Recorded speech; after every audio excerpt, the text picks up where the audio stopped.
வணக்கம். இன்றைய மாவட்ட செய்திகள். விழுப்புரம் மாவட்டம் ஆரோவிலில் 57ஆம் ஆண்டு உதய தினத்தை முன்னிட்டு இன்று அதிகாலை ஆரோவில் ஆம்பி தியேட்டர் வளாகத்தில் கூட்டு தியானம் நடைபெற்றது. இதில் 1000க்கும் மேற்பட்ட வெளிநாட்டினர் மற்றும் உள்ளூர் மக்கள் கலந்து கொண்டு உலக அமைதி வேண்டி கூட்டு தியானத்தில் ஈடுபட்டனர்.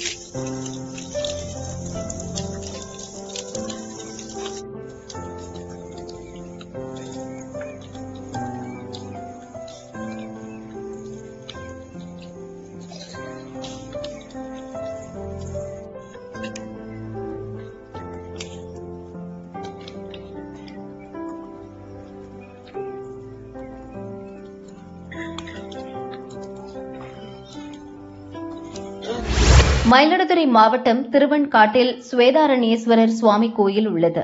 காசிக்கு இணையான 6 ஸ்தலங்களில் இக்கோயில் முதன்மையானது. இக்கோயிலில் 21ஆம் தேதி முதல் இந்திர விழா நடைபெற்று வருகிறது.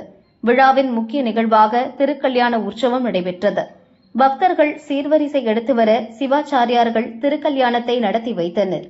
இதில் திரளான பக்தர்கள் பங்கேற்று சுவாமி தரிசனம் செய்தனர்.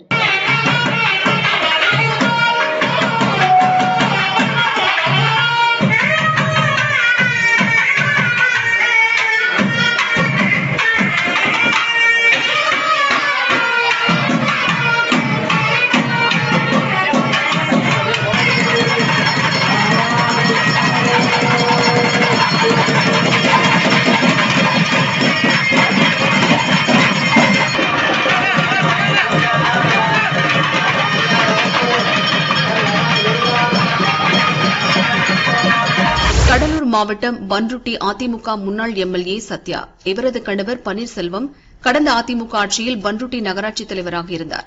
வளர்ச்சி மேம்பாட்டுப் பணிகளுக்கு டெண்டர் விடுவதில் 20 லட்சம் ரூபாய் மோசடியில் ஈடுபட்டதாக பன்னீர்செல்வம், அப்போதைய நகராட்சி கமிஷனர் பெருமாள் உட்பட 6 பேர் மீது 2016இல் லஞ்ச ஒழிப்பு போலீசார் வழக்கு பதிவு செய்தனர். இவ்வழக்கு தொடர்பாக சத்யா, பன்னீர்செல்வத்தின் பன்ருட்டி மற்றும் சென்னை வீடுகள் உட்பட 5 இடங்களில் இன்று லஞ்ச ஒழிப்பு போலீசார் ரெய்டு நடத்தி வருகின்றனர். புதுச்சேரி அடுத்த கண்டமங்கலம் பகுதியில் ரயில்வே மேம்பால பணிகள் நடக்கிறது. இதற்காக விழுப்புரம் டு புதுச்சேரி சாலையில் போக்குவரத்து மாற்றம் செய்யப்பட்டுள்ளது. இதன்படி விழுப்புரம் டு புதுச்சேரி செல்லும் வாகனங்கள் மதகடிப்பட்டு, கலித்தீர்த்தாள் குப்பம், குச்சிப்பாளையம், வாதானூர், செல்லிப்பட்டு, பத்துக்கண்ணு, வில்லியனூர் வழியாக செல்ல வேண்டும். அதேபோல் புதுச்சேரி டு விழுப்புரம் செல்லும் வாகனங்கள் பத்துக்கண்ணு, திருக்கனூர் வழியாக செல்ல வேண்டும். இந்த நடைமுறை 2 மாதம் நீடிக்கும் என அறிவிக்கப்பட்டுள்ளது. With respect to the diversion of traffic that begins at Kandamangalam area.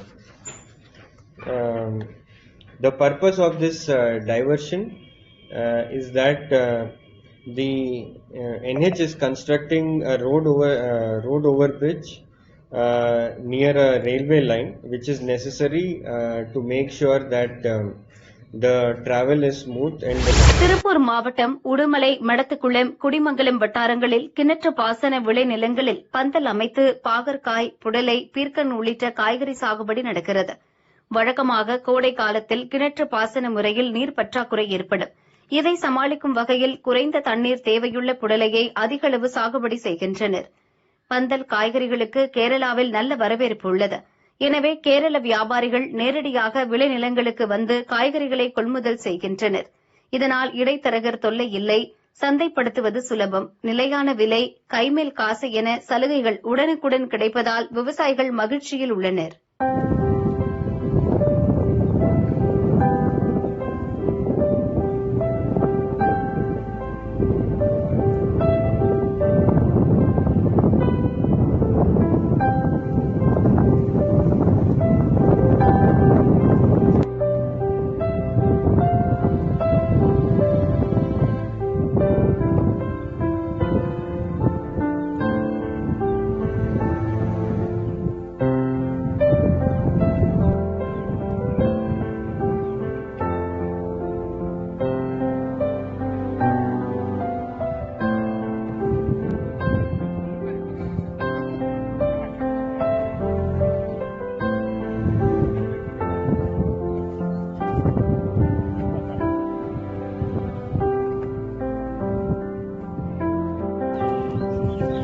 Nagai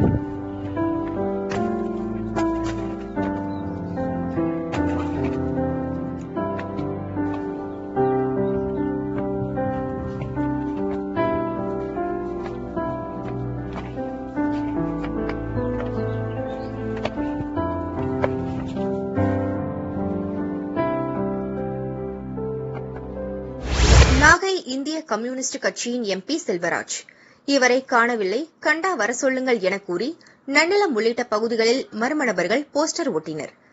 மர்ம நபர்களை கைது செய்ய கோரி கட்சியினர் நன்னிலம் போலீசில் புகார் கொடுத்தனர். விசாரணை நடக்கிறது.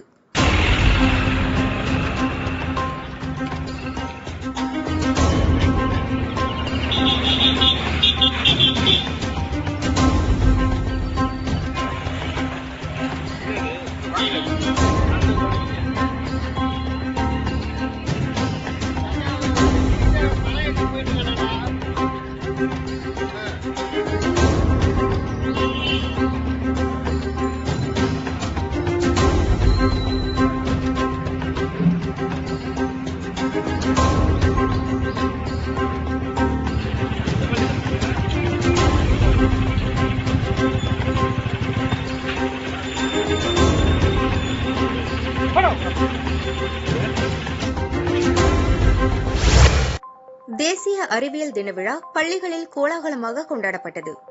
மாணவ மாணவிகளின் அறிவியல் கண்டுபிடிப்புகள் காட்சிப்படுத்தப்பட்டன.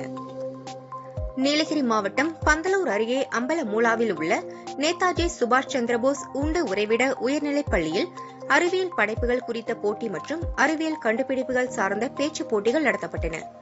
தலைமை ஆசிரியர் செண்பகம் வரவேற்றார். வட்டார வள மைய மேற்பார்வையாளர் சண்முகம் துவக்கி வைத்தார். நிகழ்ச்சியில் பழங்குடி மாணவர்களின் அறிவியல் கண்டுபிடிப்புகள் மற்றும் 10க்கும் மேற்பட்ட அரசு நடுநிலைப் பள்ளி மாணவர்களின் படைப்புகள் காட்சிப்படுத்தப்பட்டன. சிறந்த அறிவியல் படைப்புகள் பேச்சுப் போட்டியில் முதலிடம் பிடித்த மாணவர்களுக்கு சான்றுகள் மற்றும் பரிசுகள் வழங்கப்பட்டன. நிகழ்ச்சியில் ஆசிரியர்கள் பரமேஸ்வரன், கருணாநிதி, அனிதா மேரி மற்றும் தலைமை ஆசிரியர்கள், மாணவர்கள் பங்கேற்றனர். ஆசிரியர் முத்துலட்சுமி நன்றி கூறினார்.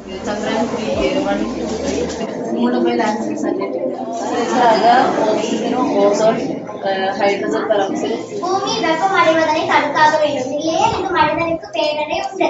பூமி வெப்பத்தை உயர்த்தும் கார்பன் வாயுக்களை கட்டுப்படுத்த வேண்டும். சூழலுக்கு தீங்கான செயற்பாடுகளை தடுக்க வேண்டும். காடுகளை பூமி குளிர்விக்கும் என்பதை. விருதுநகர் EMS ப்ரீ பள்ளியில் தேசிய அறிவியல் தினம் வெகு விமரிசையாக நடைபெற்றது. பள்ளி முதல்வர் ராஜசேகர் தலைமை வகித்தார். அறிவியல் கண்காட்சியில் மழலை செல்வங்கள் வரைந்த விஞ்ஞானிகளின் ஓவியங்கள், படைப்புகள் பார்வையாளர்களை வெகுவாக கவர்ந்தன.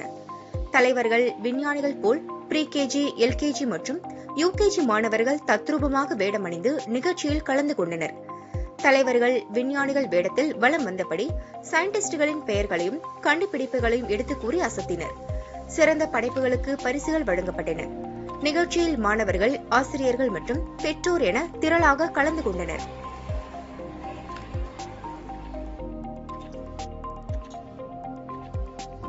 சிவகங்கை மாவட்டம் மானாமதுரை ஜெயின் ஜோசப் மெட்ரிக் மேல்நிலைப் பள்ளியில் அறிவியல் கண்காட்சி நடைபெற்றது. தாளாளர் கிறிஸ்டிராஜ் துவக்கி வைத்தார். இக்கண்காட்சியில் மழலைகள் கண்டுபிடித்த அறிவியல் படைப்புகள் பார்வையாளர்களை வெகுவாக கவர்ந்தன. இதனை ஏராளமான பெற்றோர்கள், மாணவர்கள் மற்றும் பொதுமக்கள் கண்டு ரசித்தனர்.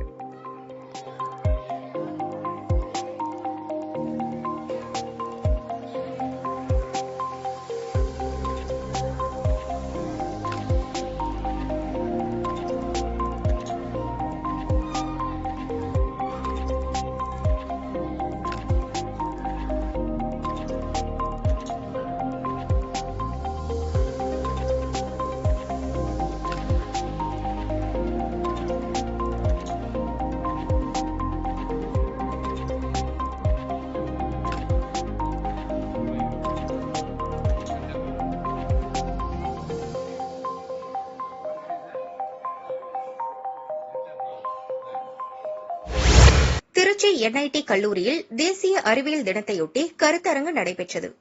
இதை இஸ்ரோ முன்னாள் இயக்குநர் விஞ்ஞானி மயில்சாமி அண்ணாதுரை துவக்கி வைத்தார். அப்போது அவர் பேசுகையில், இந்தியா சுதந்திரம் அடைந்ததற்கு பிறகு அறிவியல் தொழில்நுட்பத்தில் வேகமாக வளர்ந்து வருகிறது. குறிப்பாக விண்வெளி அறிவியல் தொழில்நுட்பத்தில் நன்கு வளர்ச்சி அடைந்துள்ளது. 50க்கும் மேற்பட்ட நாடுகளுக்கு இந்தியா வழிகாட்டியாகவும் உள்ளது என்றார். மேலும் அவர் கூறுகையில், நிலவில் நீர் இருப்பதை முதலில் இந்தியாதான் கண்டுபிடித்தது.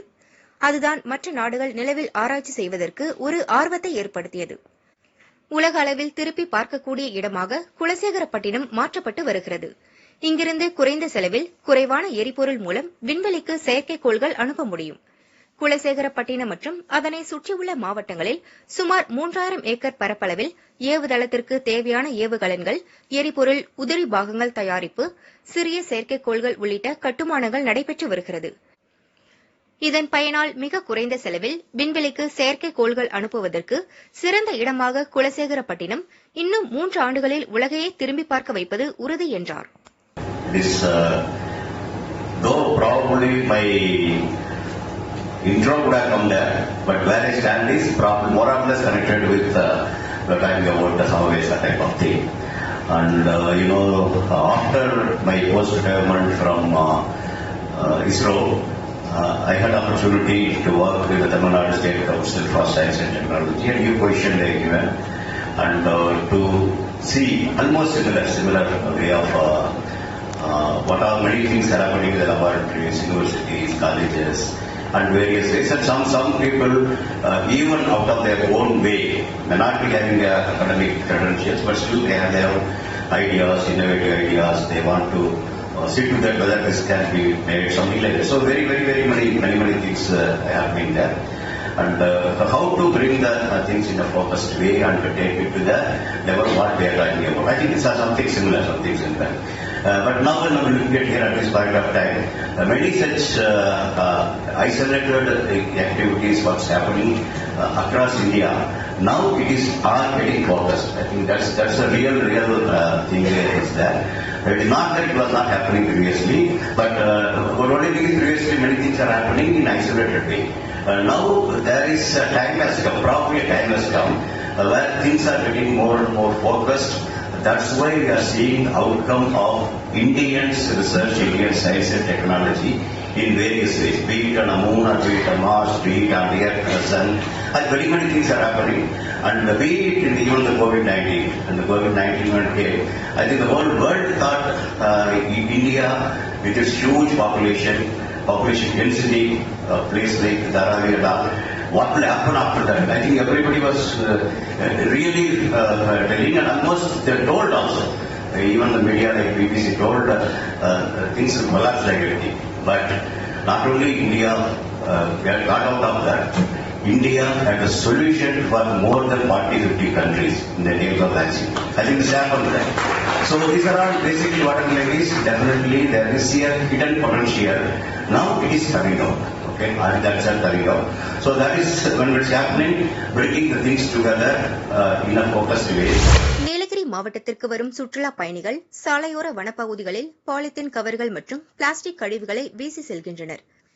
இதேபோல காட்டேஜ் குப்பை கழிவுகளும் வனத்தில் கொட்டப்பட்டு வருவதால் சுற்றுச்சூழல் மாசு மற்றும் வனவிலங்குகளுக்கும் பாதிப்பை ஏற்படுத்துகிறது. இதை தடுக்கும் விழிப்புணர்வு நிகழ்ச்சியை குன்னூர் வனத்துறை மற்றும் கோவை PSG கல்லூரி மற்றும் அவிரா அறக்கட்டளை சார்பில் சுற்றுச்சூழல் மற்றும் வன தூய்மை பணி நடைபெற்றது. குன்னூர் வனச்சரகர் ரவீந்திரநாத் தலைமையில் அவிரா அறக்கட்டளை நிறுவனர் ஐஸ்வர்யா தேவ் துப்புரவு பணியை துவக்கி வைத்தனர்.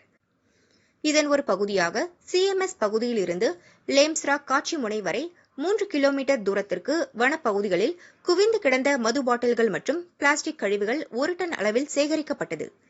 இவற்றை குப்பை மேலாண்மை மையத்தில் மறுசுழற்சிக்கு அனுப்பினர்.